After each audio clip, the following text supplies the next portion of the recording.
The most successful people in the world, healthy, wealthy, and wise, choose education over entertainment.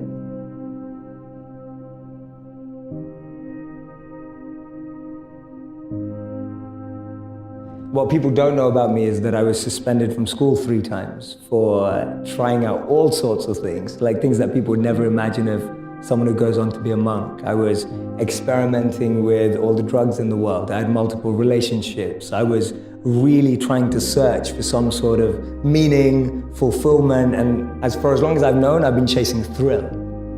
And that really stayed in my head. I was just like, wow, so as long as I'm trapped by what my parents think, I can actually never find the answers to the real questions of life.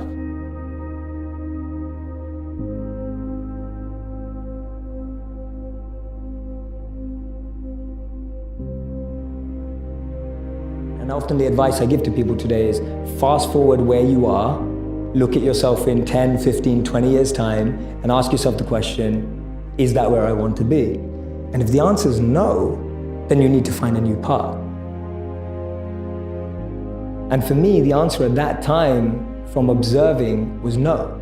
The path that my parents or society or the university I went to or the community I had that was carving out for me, it didn't feel like the path for me. So I was almost seeking an alternative or a new path. We meet people who are just like us most of the time. So we live in this perception of a perception of ourselves. Hence, my identity is made by what my parents think I should be. My identity is made up by what my college or university thinks I should achieve.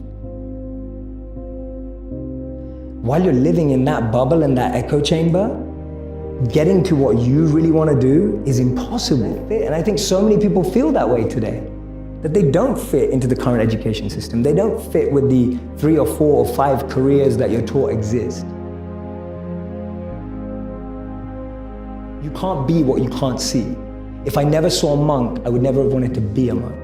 If I never meet a billionaire, I wouldn't want to be one. Because I wouldn't know what that feels like. I don't know what it looks like. I don't know what it takes. And I think that's the biggest challenge of our society, that we're not exposed. So that's the first step, being exposed to unique experiences and role models. Second step is finding that experience or role model that you're passionate about, and exactly like you said, taking it seriously. Shadow them, network with them, spend time with them, observe them, even from afar. It takes that observation, being addicted to observing that person's lifestyle. And then the third step is going yes or no. Does that work for me? Not everyone who's going to go off and become a monk is going to feel like the way I did, and that's cool. But not everyone is going to go and follow and shadow a billionaire and go, that's exactly the lifestyle I want. They may want the result, but do they want the hard work that goes with it? And so for me, that's the third step. It's observing, focusing, shadowing, getting as close to the process of that individual, and then going yes or no. Do I want that process? Not do I want the result? The greatest power is to be self-controlled, to be able to train the mind and energy to focus it exactly where you want it and when you want it to be. You are completely detached and undeterred from external ups and downs. You're able to navigate anything that seems tough, challenging, fun, excitement with the same amount of being equipoised and balanced and equanimity without being too excited in pleasure or being too depressed in pain.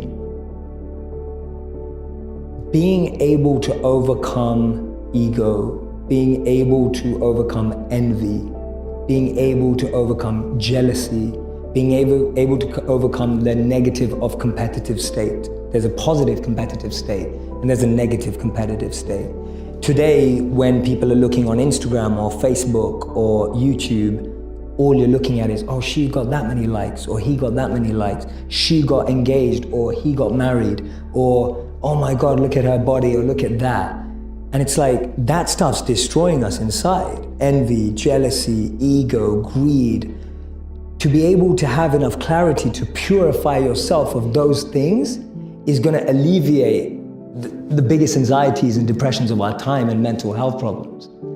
And we know that. We know that because all the mental health research today suggests that things like isolation, overexposure, we now can have more pain consumption in one day because of what we're exposed to than the pain we would have had in a lifetime. That's huge.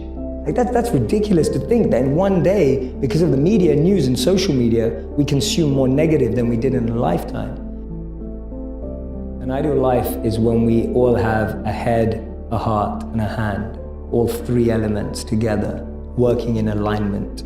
Without one or the other, we start to lose something. So a head is the clarity of vision, knowing what you want, the way you picture life, and being able to navigate and make the decisions to get there. That's a good head. A good heart is being able to understand what your intuition and heart wants, being able to connect and tap into that understanding deeper and beyond the vision you may have painted for yourself. So I often say to people that you'll get to where you want in life, just not in the way you imagined. And that's because the path that's paved up and down is far different to the path we pave. So you can have a great head and a great vision and a great mission and know where you want to go, but if your heart's not able to have that resilience and be able to adapt and have compassion and care and all of that, then you're not going to be able to make the toughest decisions without your heart. But to be able to realize that we need to care and be sustainable and long-lasting requires a heart. And a hand is that service, wanting to pass that on, that which you have, wanting to give it forward, pay it forward. The idea of serving with what you have. I often say to people, your passion is for you, your purpose is for others. Your passion makes you happy, but when you use your passion to make a difference in someone else's life, that's a service, that's a purpose.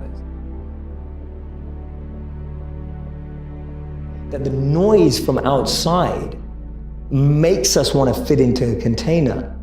And that stops us from differentiating between what is my mind saying and what is my intelligence saying. And what happens is that noise becomes your voice. So that noise becomes what you think is what you're saying. So for me, there was two questions that I had to ask myself that really changed what I do. One of my big questions is, what advice would I give to my younger self? It's huge, because I think that's the stuff that we regret. That's the stuff that we wish we were doing. That's the stuff that has been lost in the noise. When you ask someone, what advice would you give to your younger self? The number one answer is, I wish I studied this. I wish I tried this out. I wish I gave this a go. Yeah, it's all things people didn't do. It's always like something that either should have started or didn't continue. And that's really tapping into someone's voice. What am I good at? What do I love? What does the world need? And how do I get paid for it? To me, those four help you unlock your passion. When you find the intersect across all of those four, you're making your passion your purpose. You'll unlock your passion, you'll find your purpose. This is path one. There's two paths. Path one, I find my skill set and I engage it to help other people and become better at it. So I'm becoming better at what I'm good at and I'm using it to help other people because I'm aware of what I'm quite good at and I know what knowledge I have, what skills I have. I have some self-awareness. The other path that people often miss is actually I just start serving people. I just start helping people and I start to notice what I enjoy about that and what I'm good at helping people with. So that's Gandhi's part. Gandhi said that you find yourself when you lose yourself in the service of others. So for me, those are the two paths of how do I find my passion and finding the intersect between those four areas. And the second one is, Jay, my relationship's falling apart. I get asked that all the time. So the answer to that is much harder. The problem is we have a list for the one that we want and we don't have a list for what we need to become. And I don't mean become to attract, I mean become to just be, to just get to understand yourself. You don't know what you need in your life until you figure out who you are. And so I find too many people rush into relationships without really recognizing and being fully aware of what they need from a relationship. So it all comes back to how aware are you. How much understanding do you have of yourself and what you need and what you want? And even today, I'm constantly refining my why. That's all I do every day. My deepest morning routine and practice is to refine why I do what I do. It's so easy for me to now do it for money. It's so easy for me to now do it for followers. It's so easy for me to now do it for fame. And every day I have to refine that. Because I know, having lived as a monk and what I practice, that if those become what I want, then I'll forget who I need to be. So my daily practice and my daily routine is refining my intention, which in modern language is why. So for me, my 3 E's are element, environment, and energy. Everyone has an element that they thrive in. If you take someone out of it, their element, they won't be the same. A modern day example would be Michael Jordan. He was incredible at basketball. You took him out of basketball, put him into baseball, no one remembers his career. You're talking about one of the best athletes of all time. Your environment is the environment around you. You can take a fish out of water and give it a beautiful mansion and a Bentley and all the money in the world, but it will die. And that's what we are, like our environment. Everyone needs an environment which they thrive, which we have to craft. And then finally, it's energy. Some of us love high energy environments, high pressure. Some of us succeed in low energy environments and low pressure. Figuring out your energy and the frequency on which you operate best will help you thrive as well. So for me, those are the 3 E's to really create a thriving environment. Know your element, know your environment, and know your energy.